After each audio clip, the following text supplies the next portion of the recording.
Hi friends, this is your Subbarao sir. ఎన్ని గంటలు సివిల్స్లో writing practice చేయాలి రోజుకి అని కొంతమంది అడుగుతుంటారు. రోజుకి అట్లీస్ట్ మీరు 2 to 3 అవర్స్ అయితే రైటింగ్ ప్రాక్టీస్ చేయాల్సిందే. మీరు ఎంత చదివే ఉన్నది ముఖ్యం కాదు, ఎంత రాస్తారన్నదే ముఖ్యం. సివిల్స్లో ఎంత బాగా రాస్తే అంత తొందరగా మీరు సక్సెస్ అవుతారు. సో అందుకని మీరు చదివిన దాన్ని రోజు 2-3 గంటల పాటు రైటింగ్ ప్రాక్టీస్ చేయండి.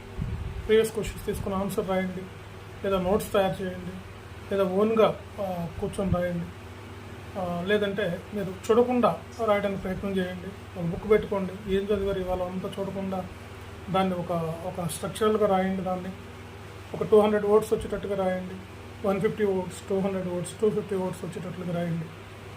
ఖచ్చితంగా రోజు ఒక మంత్రంలాగా, ఒక యజ్ఞంలాగా, ఒక వ్రతంలాగా మీరు రోజు 2 to 3 అవర్స్ రాయడానికి ఖచ్చితంగా ప్రాక్టీస్ చేయాల్సింది.